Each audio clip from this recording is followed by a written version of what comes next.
আবার বাড়িছে বিশিষ্টজন। এই বিশিষ্টজনেরা বিশাল আসর হয়েছিল হাসিনার আমলে। তারা নানা বিষয়ে তাদের জ্ঞান গব্য বক্তিমা দিত আর পত্রিকাগুলো গুরুত্ব দিয়ে ছাপাইতো।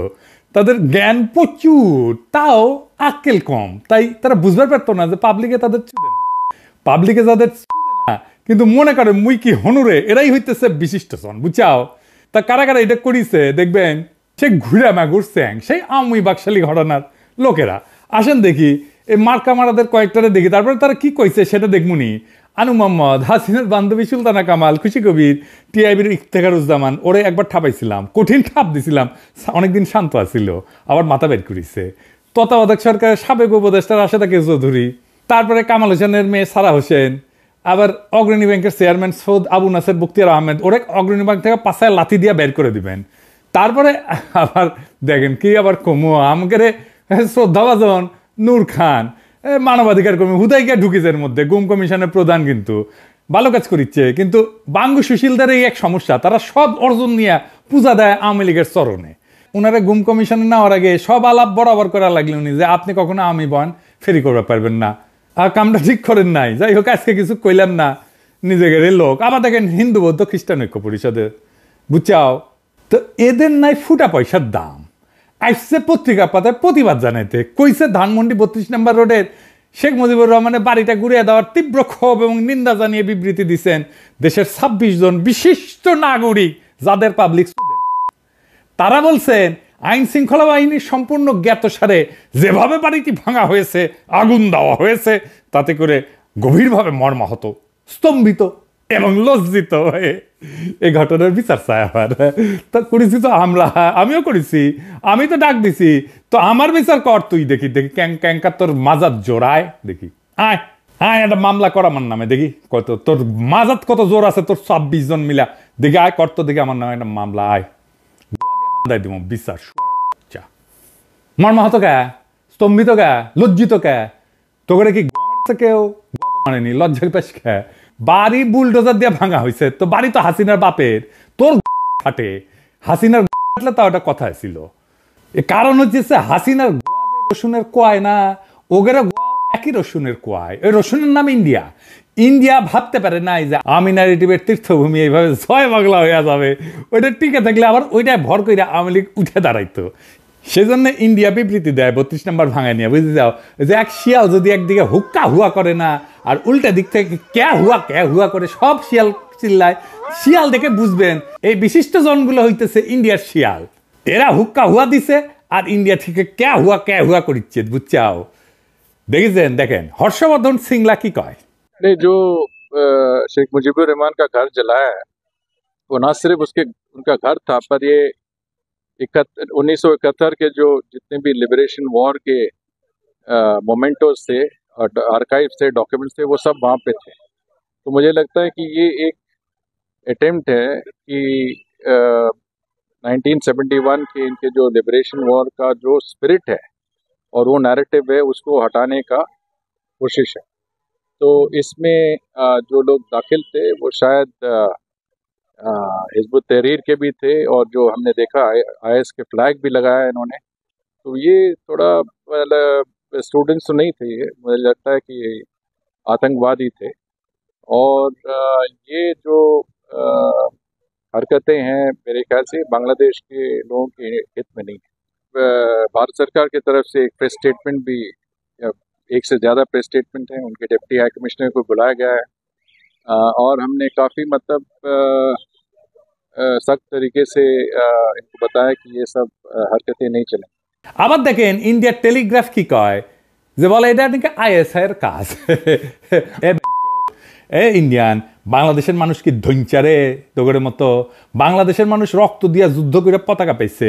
এই 24-এ রাজপথে আমাদের ছেলেরা রক্ত দিছে, বীরের মতো লড়াই করছে চোখের সামনে। তোগের মতো আলোচনার টেবিলে বসে ব্রিটিশদের সাথে নেগোশিয়েট করে স্বাধীনতা পাইছে রে ভাই। তাই বাংলাদেশের মানুষের রাজনৈতিক আকাঙ্ক্ষা একবার দেখে আমেরিকার হাত, একবার দেখে পাকিস্তানের হাত, পাকিস্তানের হাত কুটি আছে জানি না, কিন্তু তোর পুটকিত আছে এটা শিওর। শালা গান্ডু ধ্বজভঙ্গ। এই জন্য তো ইন্ডিয়ান নায়িকাগুলো খালি বাংলাদেশে আসে, বাংলাদেশের আগুন বরাবর পোলাপানগুলোর আকর্ষণে আসে, বীরত্বে মুগ্ধ হইয়া আসে। আরো আসবি শালা। 32 নম্বরের সাথে বাংলাদেশের গৌরবের ইতিহাস জড়িত নাই, আছে লজ্জা আর কলঙ্কের ইতিহাস। কেন আছেন দেখি। এ বাড়ি তৈরি হয়েছিল দুর্নীতির টাকায়।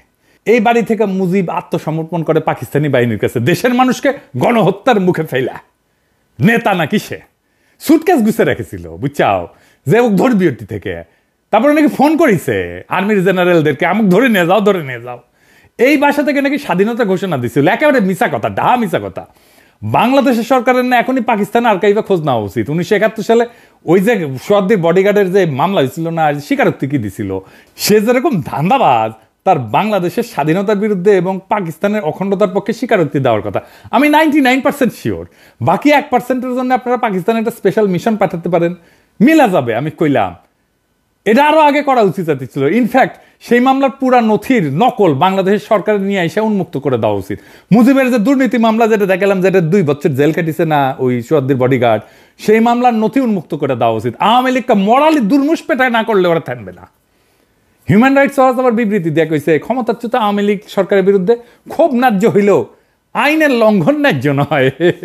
মানে হইল ক্ষমতাচ্যুত আওয়ামী লীগ সরকারের বিরুদ্ধে দাঁড়ায় কোনো আইন লঙ্ঘন করা যাবে না। তাইলে আইন লঙ্ঘন মানে কি আসেন এটা বুঝে দেখি। ফ্যাসিজমের বিরুদ্ধে কোনো গণপ্রতিরোধ সৃষ্টি হইয়া যদি কোনো পাল্টা ক্ষমতার জন্ম দেয়, তাইলে নাকি আইন লঙ্ঘন হইয়া যাবে। যার সোজা মানে হইল যে কোনো বিপ্লবী তো অবৈধ, আইন অবৈধ। তো এমন এক কাজ যেটা আইনের লঙ্ঘন। কার আইন? কোন আইন? তাহলে যে দেশের মানবাধিকার সংস্থা HRW, সেই আমেরিকায় 1776 সালে যে বিপ্লব হয়েছে সেটা অবৈধ, আইন লঙ্ঘন। বা ধরেন 71-এর মুক্তিযুদ্ধ, এটা তো আইন লঙ্ঘন। 1976 সালে আমেরিকান বিপ্লবীরা অস্ত্র হাতে তুলে নেয় নাই, সেটা কোন আইনে নিছিল? কোন আইনে ন্যায্যতায় নিছিল? নাকি HRW কবে যে সেটাও অবৈধ, আইনের লঙ্ঘন? কোন নতুন ক্ষমতা যদি রাজপথ থেকে উত্থিত হয় জনগণের মধ্য দিয়া, তার আগে বা তার উপরে কোনো আইন নাই। আগে ক্ষমতা, তারপরে সেই ক্ষমতার মূরত থেকে আইনের জন্ম, কনস্টিটিউশনের জন্ম। এটাই হইল রাজনীতির ধারণা। মানবাধিকারের ধারণা দিয়ে রাজনীতি বুঝতে পারবেন না। মানবাধিকারের ধারণা দিয়ে রাজনীতি বুঝতে গেলে বেশি বুঝবেন, এইরকম মাখায় ফেলবেন। কোনো গণপ্রতিরোধ যদি তৈরি হয় কোন একটা জুলুমের বিরুদ্ধে, তাহলে একটা পাল্টা গণক্ষমতার জন্ম হয়, যা জীবন্ত, যা আগের সকল ক্ষমতা, সকল আইন, সমস্ত কনস্টিটিউশন, সব সংবিধানকে নাকচ করে দেয়। পাবলিক নিজেই জীবন্তভাবে গণক্ষমতা নিয়ে হাজির হইয়া যায়, যার সামনে আগের সমস্ত ক্ষমতা, আগের সমস্ত আইন, সমস্ত কনস্টিটিউশন নাকচ হইয়া যায়। নতুন ক্ষমতার সামনে সকল আইন অন্যায্য, বাতিল হইয়া যায়। সেটা ঘোষণা দিয়া কনস্টিটিউশন বাতিল করে বলা হোক আর নাই হোক, সবসময় আগে নতুন ক্ষমতা, পরে আসবে সেই সূত্রে আইন। আগে থেকে থাকা কোনো আইন দিয়ে নতুন ক্ষমতা তৈরির পর আর প্রযোজ্য থাকে না, কার্যকর থাকে না। আমরা কি 1971 সালের আগে থেকে পূর্ব পাকিস্তানের, মানে যেটা পূর্ব পাকিস্তান ছিল, পাকিস্তানের আইন কনস্টিটিউশন মাইনা নিয়ে মুক্তিযুদ্ধ করেছিলাম? নয় কোনো গণক্ষমতা তৈরি করতে বা জন্ম দিতে পারতাম আমরা যদি আইন মেনে করতাম? পুরানো যে কোনো আইন কনস্টিটিউশন মানলে যে কোনো ধরনের অস্ত্র ধরনের তো অবৈধ এবং রাষ্ট্রদ্রোহিতা। এবং নতুন যে কোনো গণক্ষমতা জন্ম নিলে পরে সে নতুন সব আইনের জন্ম দিতে পারে। আর গণক্ষমতা জন্মের আগে কোনো আইন সে মানবে না। ক্ষমতার আগে কোনো আইন নাই। নয় ক্ষমতা থেকে এরপরে কেবল নয় আইন, নয় কনস্টিটিউশন তৈরি হইতে পারে। 2024 সালের জুলাই আগস্ট বিপ্লবে এই গণক্ষমতার উপরে আগের কোনো আইন তাদের উপর আর প্রযোজ্য না, ছিল না, থাকতে পারে না। রাজপথে থাকা ছাত্র জনতাই আইন, আমাদের সম্মিলিত আকাঙ্ক্ষাই আইন। আমরাই সার্বভৌম জনগণ, আমরাই সম্মিলিতভাবে যেই আকাঙ্ক্ষা পোষণ করব সেটাই বাংলাদেশের আইন। এর বাইরে কোনো আইন নাই। এবং এই জন্যেই এই বিপ্লবী জনতাকে মব আখ্যা দেওয়া হচ্ছে। কাদের তরফ থেকে? কেন বিপ্লবী জনতাকে মব বলা হচ্ছে? কারণ এরা জনগণের গণক্ষমতায় ভয় পায়। আসেন এটা একটু বুঝে দেখি। এই যে দেশের বিচার বিভাগ, বাস্তবে তো হাসিনার আদালত হিসেবে কাজ করলেও সাংবিধানিক নথিতে এটাই কিন্তু দেশের সবচেয়ে ক্ষমতাধর প্রতিষ্ঠান। এতটাই ক্ষমতাধর যেটা সংসদ বা জনগণের ক্ষমতার চাইতেও শক্তিশালী। এমনকি সংবিধানের ঊর্ধ্বে, সংবিধানের ব্যাখ্যা তারা দেয়। এমনকি যদি রাষ্ট্রই বিলুপ্ত হয়ে যায় তাও বিচার বিভাগ বহাল থাকবে। এই বিচার বিভাগকে তাই সরকার কিছু করতে পারে না, করতে পারেও নি। হাসিনার তৈরি করা এই স্ট্যাবলিশমেন্টই এখনো বহাল আছে। আজ যারা এই যে মবের সমালোচনা করতেছে তাদের অনেকেই কিন্তু কিছুদিন আগে যে বিচারিক অভ্যুত্থান জুডিশিয়াল কু করতে গেছিল না, সেটা ছাত্র জনতা প্রতিরোধ করায় স্বস্তির নিঃশ্বাস ফেলছিল। কারণ তখন আর কোনো পথ খোলা ছিল না, তো বিচার বিভাগের উপরে কারো হাত ছিল না। এক সময় সংবিধানে বিচারকদের ইমপিচমেন্টের বিধান ছিল, অভিশংসনের বিধান ছিল, তাদেরকে লজ্জা দেওয়ার বিধান ছিল, যেটা দিয়ে তাদেরকে অপসারণ করা যেত। সেখানে সংসদের কিছু ক্ষমতা ছিল, কিন্তু বিচার বিভাগ সেটা বাতিল করে দিচ্ছে। বুঝে যাও, এখন যারা সত্যিকারের ন্যায় বিচার ব্যবস্থা চান তারা কিভাবে হাসিনার স্বেচ্ছাচারীভাবে সাজানো বিচার বিভাগ দিয়ে সেটা পূরণ করবেন? একমাত্র সমাধান হইল বিচার বিভাগকে সম্পূর্ণভাবে পুনর্গঠন করা, নতুন করে একটা বিচার ব্যবস্থা গড়ে তোলা। আর সেটা করতে হইলে সংবিধান সংশোধন করতে হবে এবং বিচার বিভাগের উপরে জনগণের সর্বোচ্চ কর্তৃত্ব প্রতিষ্ঠা করতে হবে। জনগণ সর্বোচ্চ, বালের সংবিধান, বালের বিচার বিভাগ, সবার উপরে জনগণ। এই বিচার বিভাগ যখন ন্যায় বিচার দিবে না, যখন ক্ষমতাসীন দলের লোকদের রেহাই দিয়ে দিবে, তখন জনগণ কিভাবে ন্যায় বিচার পাবে? সরকার চাইলেও তখন বিচার নিশ্চিত করতে পারবে না। মজার বিষয় হলো বিচার বিভাগের সাথে যখন সরকারের সংঘাত সৃষ্টি হবে, তখন সরকারের হাতে একমাত্র পথ থাকে জনতাকে ডাক দেওয়া। তাইলে বুঝেন, রাষ্ট্রের গঠন প্রণালীর মধ্যে বিচার বিভাগ নিজেই এই যে মবস বলতেছে, যাদেরকে জনতাকে বলতেছে বিক্ষুব্ধ জনতা, তার তৈরি হওয়ার পূর্ব শর্ত তৈরি করে রাখছে। জনগণের সার্বভৌমত্বের বদলে বিচার বিভাগের সার্বভৌমত্ব দলিলে লিখে রাখা হয়েছে। জনগণ বিচার বিভাগের খবরদারি মানবে কেন? রাষ্ট্রের মালিক জনগণ, বিচার বিভাগ না। বিচার বিভাগের ঊর্ধ্বে জনগণ, রাষ্ট্রের প্রকৃত মালিক জনগণ। তাই যাদেরকে আজকে মব বলা হচ্ছে তারা থাকবে, জনতা রাস্তায় থাকবে, জনতা রাজপথে থাকবে যতক্ষণ পর্যন্ত না নতুন আইন তৈরি হইতেছে, ততক্ষণ পর্যন্ত জনতাই ডিকটেট করবে এই সরকার কিভাবে চলবে। এবার আসেন 32 নম্বর ভাঙায় কি অর্জিত হয়েছে, কি লাভ হয়েছে, এটা একটু বুঝে দেখি। এই সরকার, যে সমস্ত সরকার যে সমস্ত ভালো কাজ করে না, তার দায় এসে পড়ে ছাত্র জনতার নেতাদের উপরে। তখন গালি খেতে হয় তাদের। আর নতুন রাজনৈতিক দলকেও কিংস পার্টি বলে কটাক্ষ করা হয়। মানে ছাত্ররা যে দল তৈরি করতে যাচ্ছে, যারা গালি দেন ওই নেতাদের দোষ দেন, তারকে একবারও ভেবে দেখছেন যখন ছাত্র জনতা 32 নম্বর ভাঙে তখন সেটাকে কেন আর কারো কাজ বলে মনে হয় না? ছাত্র জনতার এই কাজ সরকার যেহেতু সরাসরি ঠেকানোর চেষ্টা করেনি, সুতরাং সেটা তো সরকারেরই একটা কাজ। এটাই তো স্বাভাবিক। সরকারে যারা আছে তারা সরকার চালাইতেছে, তারা রাষ্ট্র চালাইতেছে, আমরা সরকারের পাবলিক পার্টনার। রাষ্ট্রের দায়িত্বে থেকে তারা যেটা করতে পারতেছে না সেটা তাদের পাবলিক পার্টনাররা কইরা দিতেছে। সরকার পুরা বিপ্লবী হইলে এটা সরকার নিজেই এটা ভাঙতো। সরকার আধা বিপ্লবী জন্য সে চুপ করে থাকে, আমরা কামটা সেরা দিই। আধা বিপ্লবী সরকার হইলে তো এমনটাই হওয়ার কথা। এতে সরকারের কর্তৃত্বের ঘাটতি দেখা যাচ্ছে না তো, বরং সরকার নিজেই যে ভাঙতে চাইছিল তা শুধু আনুষ্ঠানিক পথে না যে অপ্রাতিষ্ঠানিক বা ইনফর্মাল পথে ঘটাইছে। এই সরকারকে জোর কইরা সংবিধানের কাঠামোর মধ্যে ঢোকানো হয়েছে, কিন্তু তার বিপ্লবী চরিত্র অটুট আছে। এইটাই গুরুত্বপূর্ণ বিষয়, সেটাই বারবার প্রকাশ পেয়ে যাচ্ছে। সরকারের যেটা বিপ্লবী আকাঙ্ক্ষা সেইটা তার পাবলিক পার্টনারের মধ্যে দিয়ে প্রকাশিত হইতেছে। সরকার আমাদের বাধা দিতেছে না। এইখানেই মজা, এইখানেই পাবলিক প্রাইভেট পার্টনারশিপ, বুঝছাও, নতুন ধরনের। আমি নিজে কতবার কইছি এটা বিপ্লবী সরকার না, এটা বিপ্লবী সরকার না। আমরা চেষ্টা চরিত্র কইরা সরকারকে আধা বিপ্লবী সরকার বানাইতে পারছি, এরপরে আমরা পুরা বিপ্লবী সরকার বেনে দেবো এই সরকারকে। এটাই আমাদের অর্জন। যখনই মনে হবে এই সরকার তার বিপ্লবী শপথ ভুলে যেতেছে, তখনই তার বেসরকারি পার্টনাররা আমরা মাঠে নেমে চাপ সৃষ্টি করে সেই শপথ মনে করায় দিতেছি। বিপ্লবের পর হাসিনার স্ট্যাবলিশমেন্টের যারা শরিক ছিল তারা ভাবছিল সব গুছায় আনছি, এখন আমরা অ্যাডভাইজারও নিয়োগ বানাইতে পারি। ডেলি স্টারের সাংবাদিক কইছিল না, অ্যাডভাইজার আমরা বানাই। হ্যাঁ, বেশ স্বস্তিতেই ছিল। কিন্তু ছাত্র জনতার এই শক্তিশালী শোডাউন দেখা তারা আবার আতঙ্কিত হয়ে পড়ছে। হওয়াটাই স্বাভাবিক, তাদের ক্ষমতায় ফেরার স্বপ্ন আরো এক ধাক্কা খেয়েছে। বিপ্লবের জন্য এটা সবচেয়ে বড় অর্জন। আজ যারা আকার ইঙ্গিতে নিন্দা করতেছে না, তারা মূলত শেখ মুজিবকে ফ্যাসিস্ট বলে মনে করে না। তাদের কাছে বাকশালও একটা ভালো ঘটনা, সুন্দর কত্তার পাদ তো শেখ মুজিবের পাদ, ওটা গন্ধ না, বুঝছাও। তাই সরাসরি বলতে পারতেছে না, সেই জন্যেই এই মব টপ বইলা এই সমস্ত ধোঁয়াশা তৈরি করতেছে। তবে আমার মৃত্যু পরোয়ানা ঘোষিত হয়েছে, আগে শুনেন কেমনে। পিনাকি ভট্টাচার্য ফ্রান্সের একটা লয়ের কথা বলি, if you kill someone you don't need to death penalty, maybe life in the prison 10 years 12 years।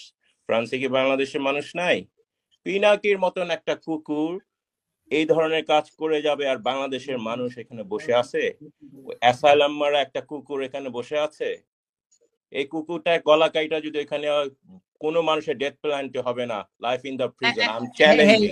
Hey, guys. I am sorry, I am sorry. সে বলতেছে ফ্রান্সে তো খুনের শাস্তি 10 বছর জেল, ফাঁসি তো দিবে না, তো পিনাকে খুন করে না কেউ কেন ফ্রান্সে?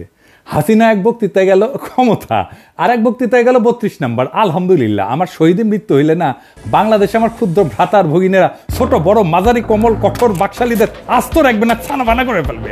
আমার মৃত্যুতে বাংলাদেশ পুত পবিত্র হবে। আমার সত্যি যদি মাইরা ফেলায় বাংলাদেশে যেন কোনো বাকশালী রক্ষা না পায়। আমার মৃত্যুর খবর বাংলাদেশে পৌঁছানোর 24 ঘন্টার মধ্যে কাম ফিনিশ করে দিবে। এইখানেই শেষ না, আমি ওদের জন্য নরকের দরজায় হাজির থাকবো, ওদের জান ওইখানে আমি কালা কালা করে দেব।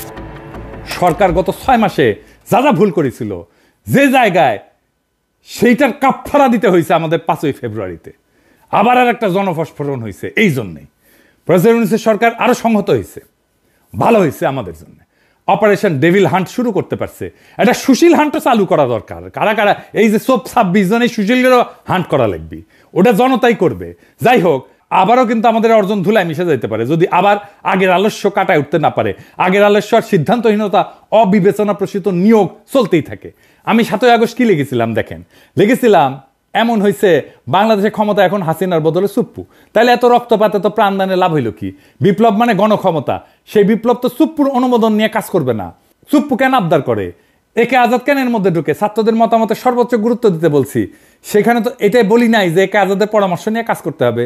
এটা তো বলি নাই যে ডিজিএফের চিফের সাথে আলাপ করতে হবে। এই তত্ত্বাবধায়ক সরকার যদি ইন্ডিয়ান লাইসেন্সার দিয়ে ভর্তি হয় তাহলে কলে জান কালা কালা করে দেবো, করে দিছিলাম কলে, বুঝাও। আর এই প্রক্রিয়া বুঝে হোক না বুঝে হোক যারা বিপ্লব বেহাত করে দিছে তাদের আমরা ক্ষমা করব না। দেখেছিলেন আমি ঠিক সময় মতো ঠিক কথা কইছিলাম, যা আমি আগে কইছি সেটা পরে ঠিক হয়েছে, পরে আবার আমাদেরকে এসে আবার এটা ঠিক করে নিতে হয়েছে।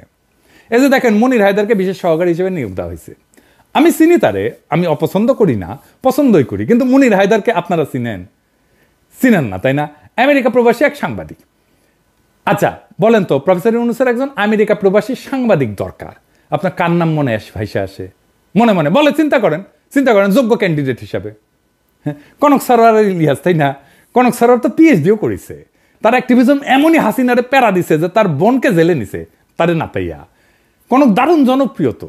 আমার ইলিয়াসের নানা সমালোচনা আছে, কিন্তু কনকের নামে আছে কোনো সমালোচনা নাই তো। কনক তো সবচাইতে যোগ্য এই পজিশনের জন্য, ইলিয়াসও যোগ্য। কনক বা ইলিয়াস যদি বিশেষ সহকারী হতো তাহলে সারা দেশে আনন্দের বন্যা বয়ে যেত। এই সরকার রাজনৈতিক সরকার না, তার তো সলিড অ্যান্টিফেসিস দক্ষ জনপ্রিয় লোক দরকার এইসব পজিশনে। কনক কি পরিমাণে দাবরানির উপরে রাখতো আওয়ামী লীগকে চিন্তা করেন, কিন্তু সেটা করবে না। শুনলাম আলী রিয়াজ আর বদিউল আলম মজুমদার রিকমেন্ডেশন না হয়েছে। তো প্রফেসর ইউনূস, আপনি যে আয়নাঘর দেখতে যেতে পারেন না, এখনো পারতেছেন। এই ছাত্র জনতা তার শক্তি যে দেখাইছে ধানমন্ডি 32 নম্বরে, সেইটাতে আলী রিয়াজ করে দিছে, এটা দেয় নাই। এটা তার করে দেওয়ার শক্তিও নাই, সামর্থ্যও নাই। ওই ধানমন্ডি 32 নম্বরের সামনে কনক গিয়া দাঁড়াইলে, ইলিয়াস গিয়া দাঁড়াইলে লক্ষ লক্ষ পাবলিক যে আনন্দে চিক্কুর মারবে, ওই চিক্কুরের প্রতিধ্বনিতে 32 নম্বর ভাইঙ্গা খান খান হইয়া যেত, বুলডোজার লাগতো না। কিন্তু না, আপনার আলী রিয়াজকে খুশি করা লাগবে, আপনার কাজে কে লাগবে এটা ভাববেন না, আপনার কাজ খুশি করা লাগবে সেটা ভাববেন। ছাত্ররা ষষ্ঠ উপদেষ্টা গায়ে বানানো জানাজা করিচ্ছে। ছাত্ররা কি উপদেষ্টাদের বানাইছে না? তাদের সিলেক্ট করেছে না? এখন জানাজা কেন? যেটা নিজে গিলিছেন সেটা বমি করতে পারবেন না, দায় নেন, গিলিছেন পেটের মধ্যে রাখেন। আজকের এই অবস্থার জন্য আপনারাও দায়ী। এই টাইমটা হেলায় হারায়েন না। আগে মেলা কথা কইছি, শুনেন নাই। আগামীকাল আপনাদের জন্য আলাদা এপিসোড করব, কেমনে নতুন রাজনৈতিক দল করবেন। এটা আপনাদের কোনো স্যাটব্যাড আছে বলে তো মনে হইতেছে না। মন দিয়া শুনেন। অনেকে কইতে পারেন, ওদের তো গোপনে কইতে পারেন না, আলাদা আলাদা করে কইছি মেলা কইছি, কাজ হয় না। এক কান দিয়ে ঢুকে আর এক কান দিয়ে বের করে দেয়। মানে আমি কইছি না যে নিজে যেটা স্বপ্ন দেখি সেটাকে বাস্তব করার জন্য আমি জীবন দিয়ে দিতে পারি, কিন্তু অন্যের কাছে আমার সেই স্বপ্নটা তো কাজ বা টাস্ক, তাই সে সেইটার জন্য জীবন দিয়ে দেয় না, কমিট করে না। আমি এটাতে শুধু তার জন্য কয়া দেবো তা না, যে কোনো দল এই স্ট্র্যাটেজি অনুসরণ করতে পারে। ছাত্ররা করলে ভালো, না হয় আমি যদি কখনো রাজনৈতিক দলটাল করি তাহলে এই পদ্ধতি অনুসরণ করব। যাই হোক, আগের প্রসঙ্গে আসি। একটা ভালো জনপ্রিয় মানুষের মনোনয়ন কিভাবে মানুষের আনন্দের উৎস হয় সেটা 21শে পদকে আমরা দেখলাম। আমাদের অনেক প্রিয় মুখ আছে এখানে, যেমন অভ্রেন মেহেদি, সবাই খুব খুশি হয়েছে। মাহমুদ ভাই, সবাই খুব খুশি হয়েছে, কিছু কিছু লোক ছাড়া, ওটা আসিচ্ছি। শহীদুল আলম, এই জন্য জনপ্রিয় মুখ লাগে। যদিও মাহমুদ ভাইয়ের পিছে বামেরা লাগিয়েছে, সেটা একটু বুঝে আসেন। বামেদের দাবি হয়েছে যে ফুলবাড়ি গুলির জন্য দায়ী মাহমুদুর রহমান। আবার কইছে ব্লগার হত্যার জন্য দায়ী মাহমুদুর রহমান। আমার দেশের উদ্বোধনী সংখ্যায় আমার এই বিষয়ে লেখা আছে, আপনারা পড়ে নিতে পারেন। এই যে এটা আর এটা হইতেছে এই যে কল্লোল মুস্তফা, এটা হইতেছে আনু মোহাম্মদের লেসপেন্সার, তীব্র ইসলামোফোব। কেমন ইসলামোফোব আপনার এক্সাম্পল দিই। আগের বিদেশি সাংবাদিক আমার ফোন দিয়া কইল যে একটু পরিচয় করায় দেন কল্লোল মুস্তফার সাথে, আমরা একটা সাক্ষাৎকার নিব আর কি। তো আমি তাকে ফোন দিই, ফোন ধরে না, মেসেজ দিই, দেখে রিপ্লাই দেয় না। কেন? পরে জানলাম যে আমি হেফাজতের পক্ষে লিখেছি, মানে আমি লিখলাম হেফাজতের পক্ষে, তাই আমার ফোন ধরা যাবে না, এতই ব্রাহ্মণ হই। তো এই তুই যে ব্রাহ্মণ হইছু, এত বড় ব্রাহ্মণ হইছু, তোর যে ক্ষুদ্রকালে তোর যে সোনার আগাটা কেটে ফেলে দিছিল না, ওটা কুটি খুঁজে পাবো তুই? নাম তো এটা লাগাইছু কল্লোল, যেন বোঝা না যায় যে মুসলমান কিনা। কেমন রক্ত মজ্জায় ইসলাম বিদ্বেষ দেখেন। আজকে ওর পেজের লেখাগুলো দেখেন তো, এডিটর সাহেব পুরা প্রফেসর ইউনূসের সরকারের বিরুদ্ধে যত বৃষ্টি দেখেছেন। আবার দেখেন প্রফেসর ইউনূসের সরকারের মধু খাইতে আসা সাংবাদিক গোলাম মুর্তজার ভিডিও শেয়ার দেয়, তো ওই গোলাম মুর্তজা কেন জিগায় না যে প্রফেসর ইউনূসের সরকার কেন পারফর্ম করিচ্ছে না? সে তো সিনিয়র সেক্রেটারি মর্যাদায় প্রেস মিনিস্টার হয়েছে আমেরিকায়, বিধি ভেঙ্গা, এরাও নাকি আমার আলী রিয়াজের রিকমেন্ডেশন, বুঝছাও? এই বামেরা কেন প্রফেসর ইউনূসের সম্পর্কে বিলা জানেন? হাসিনাও দেখবেন বক্তৃতা দিলে ইউনূসের বিরুদ্ধে বলে, বিএনপি জামাতের বিরুদ্ধে বলে না। কিন্তু এই যে তারপরে যে এতিম আছে না, ওমিপিয়ালের এতিম তেতিম আছে না, তারাও প্রফেসর ইউনূসের বিরুদ্ধে এক একটা, বিএনপি জামাতের বিরুদ্ধে না, কিন্তু সমন্বয়কদের বিরুদ্ধে এক একটা, ছাত্রদের বিরুদ্ধে এক একটা। কেন জানেন? প্রফেসর ইউনূস থাকায় ইন্ডিয়া কিছু করবে পারছে না, প্রফেসর ইউনূস থাকায় ইন্ডিয়া সমস্ত শয়তানি মাঠে মারা যাইতেছে, তাই এগুলো এত চুলকানি, বুঝছাও? ইন্ডিয়া এইগুলার লাগাইছে প্রফেসর ইউনূসের পিছে লাগতে, যেন প্রফেসর ইউনূস বিরক্ত হয়ে ক্ষমতা ছেড়ে চলে যায়। আমি নিজেই কইছিলাম যে আমি নিজে বিরোধী দলের ভূমিকা পালন করবো, কিন্তু যেই টাইমে দেখলাম আরে এই কেস তো খারাপ, ইন্ডিয়া তো প্রফেসর ইউনূসের পিছে লাগিয়েছে, সাথে সাথে একবারে ঠিক করলাম না, ইন্ডিয়ারে কোনো চান্স দেওয়া যাবে না, প্রফেসর ইউনূসের পাশে শক্তভাবে দাঁড়াইতে হবে, আর এইগুলারে সবসময় দাবরানের উপরে রাখতে হবে। আপনারাও রাখবেন। যাই হোক, মাহমুদ ভাইয়ের প্রসঙ্গে আসি। আরেক ঘটনা কি জানেন? মাহমুদ ভাই যখন জ্বালানি উপদেষ্টা, তখন সরকারের প্রধান ছিল খালেদা জিয়া, স্বরাষ্ট্রমন্ত্রী ছিল খালেদা জিয়ার দলের অন্য কেউ, তাই না? গুলি করছে তো তাইলে স্বরাষ্ট্রমন্ত্রী। মাহমুদুর রহমানের কেন দোষ? সবার দায় করার আর কারো দায় নাই, দায় শুধু মাহমুদুর রহমানের, বুঝেছেন? এইসব ঘটনাকে সরকারের সঙ্গে জনগণের সংঘাত হিসাবে দেখতে হবে।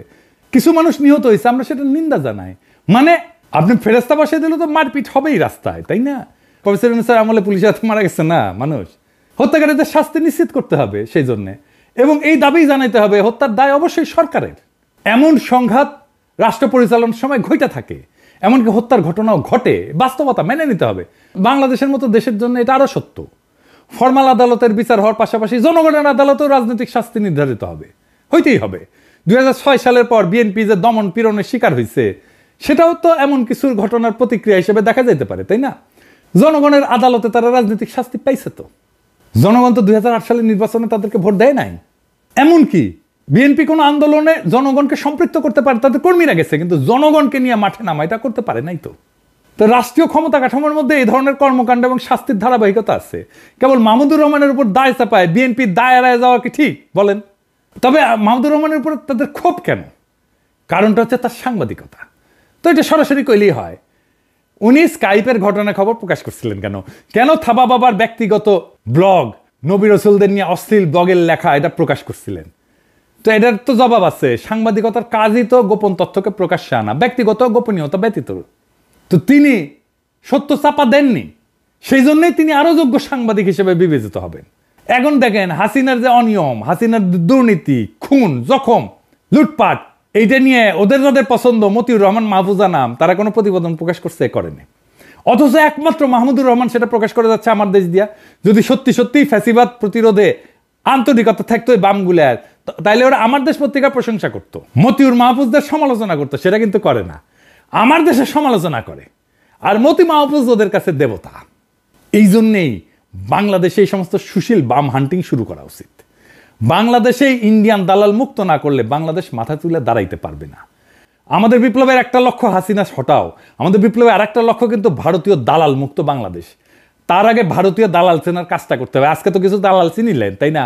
এদের প্রোফাইল, ফেসবুক প্রোফাইল যদি খোলা পায় না, তাহলে লিখে আসবেন। কি লিখবেন জানেন? লিখবেন জয় বাংলা, জয় হিন্দ, লুঙ্গি সেরা ধুতি পিন। আর এইগুলারে আমার কাছে পেটে দিয়েন। ধুতি কেমনে পড়া লাগে সেটা শিখে দেবো। ফ্রি ফ্রি ইনকিলাব জিন্দাবাদ।